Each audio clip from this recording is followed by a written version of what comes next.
বাঁহবাৰী শাখা সত্ৰই অসমীয়া সংস্কৃতিৰ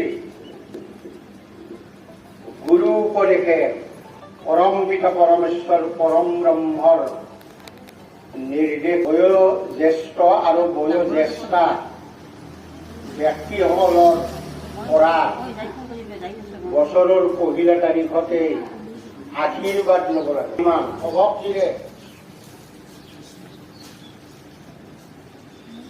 ইয়াৰ পিছত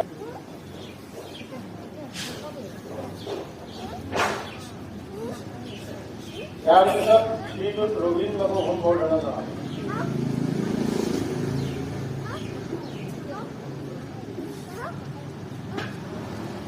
ইয়াৰ পিছত মোহন বাবুক সম্বৰ্ধনা জনাব।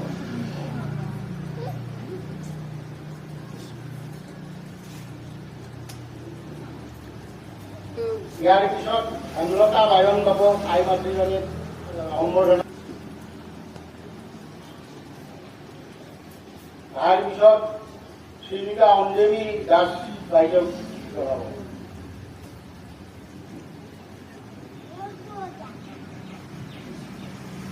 ইয়াৰ পিছত শ্ৰীমিতা গংগা দাসক সম্বৰ্ধনা জনাব।